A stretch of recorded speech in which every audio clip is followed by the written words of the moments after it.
My name is Joni, and today we're going to have some more stories from Reddit. But before we start, it would be so much appreciated if you would subscribe to my channel, like the video if you enjoy it, and maybe leave a comment down below. These simple clicks would mean a lot to the future of this channel and really reward the effort that I put in every day. And now, without further ado, let's go. Now let's get into today's stories to find out what happened. My wife and I were married for 13 years. She was a second-grade teacher at an elementary school for several years. There were a few parent-teacher conferences and school faculty parties that we attended together. I got to meet her colleagues and even the principal and his wife. In 2015, my wife and I had a daughter of our own. From my perspective, life was perfect. My 1049 decided to treat us to a trip to Hollywood, California.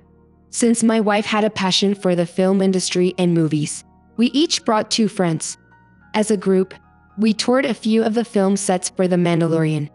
Afterwards, we split up. The girls went to a nightclub while the guys went to a casino aiming to win some money playing poker while we were apart. My wife texted me about all the naughty things she wanted to do to me. When we got back to the hotel room, I got back early, around 11 p.m., showered and ready to have fun. She didn't return until well after 1 a.m., in a drunken stupor. Clearly, nothing was happening tonight, so I returned to bed and plugged in her phone when it lit up. I noticed a text from someone named Bill that read, "I wish I was there with you." This wasn't on her default messaging app. So I unlocked her phone and started reading through their conversation about the school students and other things. I was able to figure out that it was the principal mixed into their casual conversation were messages of adoration and flirting. My wife sent him pictures of her in her hot outfits and lingerie that was supposed to be for my eyes only after he told her how hot she was. They discussed how bad it would be if anyone found out about them talking. So they decided they would change their passwords and refrain from texting each other in front of their spouse. It was a terrible plan, and my wife apparently forgot to change her passcode.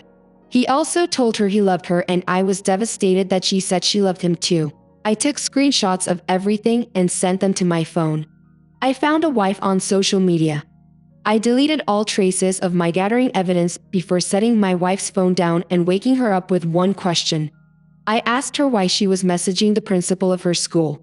She sat straight up in bed with a gasp and asked me what I was talking about. It looked like she glanced around for her phone too. I told her not to play dumb and that I just read everything and wanted answers. She covered her face and wailed before I asked anything. She said she only played along because he said his wife didn't love him anymore. She immediately promised me she would never speak to him again. I told her I didn't care if they continued their relationship because we were over and everyone around town was going to hear what was going on between them. She begged me, sobbing, not to tell anyone about it. I'm sure she would have jumped me if she knew I had the evidence on my phone.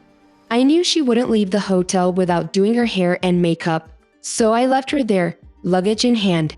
Just before the door slammed shut, she screamed that this would ruin our lives. I knew that, and I wanted it to ruin hers and his daughter. And I would cope. But when I thought of her, I did feel despair. Her mother betrayed us. I told my mill and wife's friends that I discovered my wife's affair with the school principal. They could hardly believe it and didn't say much. My 1049 apologized to me and said this came as a shock to her. She said she regretted taking us on the trip, but I told her not to blame herself. The only people who needed to feel bad were my wife and AP. I left the hotel with my friends and reached out to AP's wife to tell her everything along with a proof. The town we lived in, where my wife taught second grade, was a small close-knit town. Word traveled fast and chances were everyone knew of you. After I told my wife the terrible news, she took it to social media and reported their affair to the Department of Education herself. My wife was correct. This did ruin their lives. Neither of them was permitted to set foot in the school again, and both of them were served divorce papers. The proof I gathered ensured that I received full custody of our daughter, and we got to keep the house. My wife had no choice but to stay with one of her friends because her mother and everyone else turned against her. From what I heard, the principal left the state after he lost his career and family. Now let's get into the second story. My fiancée was an extremely spoiled woman. She always had things handed to her, but she never noticed. She just thought it was easy and things would always work out. A part of me fell for this optimism of hers because she drew people in like sunshine. It's no wonder people gave her whatever she wanted. We dated for 2.5 years before I proposed. I met her family a year into our relationship, and we grew close, and I felt like she was meant to be my wife. We started planning our wedding, and it was sure to be a grand event. Her parents spared no expense, agreeing to anything their daughter wanted. One day she took one of her bridesmaids named Heather to order a wedding cake. When she came home, I expected to hear all about it and see pictures of what she decided on. Instead, she seemed off. She said she didn't feel good and needed to lay down. I asked her how it went, but all she said was that they weren't able to pick one out. I was worried about her, but it was just the start of her own behavior. Over the next 4 weeks, there were several odd occurrences. One night, my fiancée told me she needed to take one of her bridesmaids out to dinner because she was tempted to cheat on her husband. I was surprised, but wished her luck persuading her friend that cheating is never worth it. She didn't get back until I was fast asleep, and all she said the next day was that she did her best to convince her. Another night she left the apartment while I was in the shower. It was completely unexpected. So I tried calling her, but she didn't answer until the third try. She said she realized we needed kitty litter for the cats after she hung up on me. I found a full bag of kitty litter in the back of the closet like she hid it from me. When she got back 3 hours later without kitty litter, I asked her if she was having doubts about us. She immediately said no and added that I didn't need to be so concerned when she stepped out. This was bad and weird. I asked her if her friend was cheating on her husband. This caught her off guard, but she admitted her friend was. I said that was too bad and that she should tell her friend's husband so he could file for divorce. She just looked at me like I was crazy and said she wouldn't rat on her friend even if she was cheating on him. I told her that while it's true that cheating ruins lives, he deserves to know the truth of his wife's betrayal. Because no one would want to stay married to a cheater. She couldn't look me in the eye, and it was clear she didn't want to talk about it anymore. Suddenly, there is just 1 month left before the wedding. My fiancé came home late, claiming she was at a birthday party for Heather after she passed out in bed. I got a message from Heather herself. She told me that she didn't feel right coming to me, but she didn't feel right keeping secrets.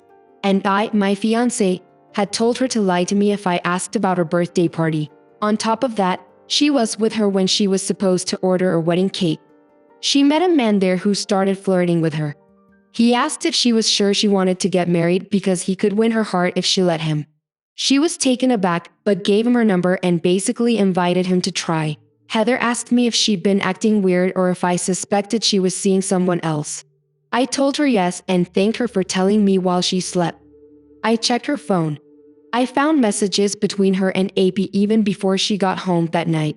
He asked if he was winning her heart and she replied yes. That night, as my fiancé slept, I installed spyware on her phone so I could see what they said to each other.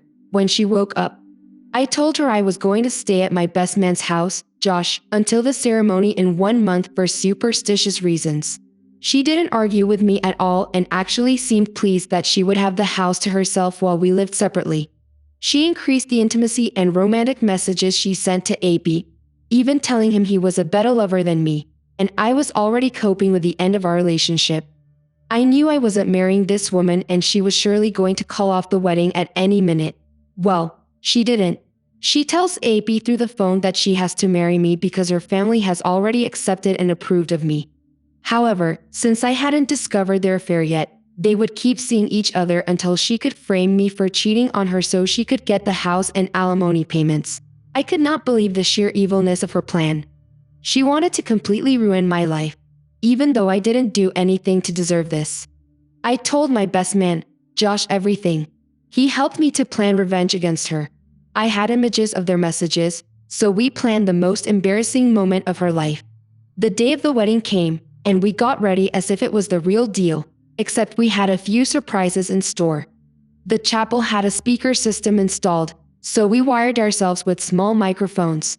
I stood at the altar, presenting every moment I spent with this entitled bimbo as my would-be wife walked down the aisle surrounded by her emotional and supportive family.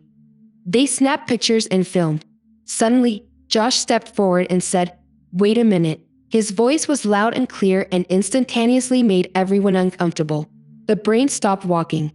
Josh looked at my face, even grabbed it sarcastically and said, "I think we have the wrong lover." Everyone gasped as he rushed over to the curtain behind us, pulling it aside to reveal he dressed in a suit, holding a sign that read "Marry me" instead. The bride fainted. Everyone really started freaking out. They didn't know what to think, but I could tell they wanted to be mad at someone. When she came to with a damp cloth on her head, her family demanded answers.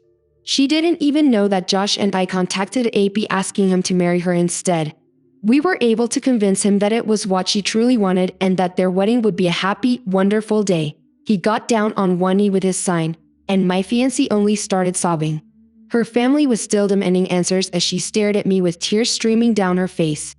Her father finally had enough and grabbed AP by the arm, dragging him outside. She dropped to her knees in front of me at the altar, begging me to forgive her because she truly wanted to marry me, which is why she didn't call off the wedding. I didn't say a word. Josh started reading the messages between her and AP, pronouncing the naughtiest words loud and clear. It became super awkward in the room, and her family started to believe she was cheating on me before everyone started filing out. Her mother wailed over how much money they spent on the wedding.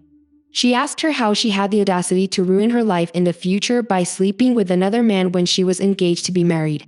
Everyone, including Josh and I, left my would-be wife alone in the chapel. Since that day, her only goal has been to get back her family's trust and support. But after that nightmare, I doubt things will ever be easy for her again. After having an altercation outside Vape, he realized pretty quickly that he messed up too.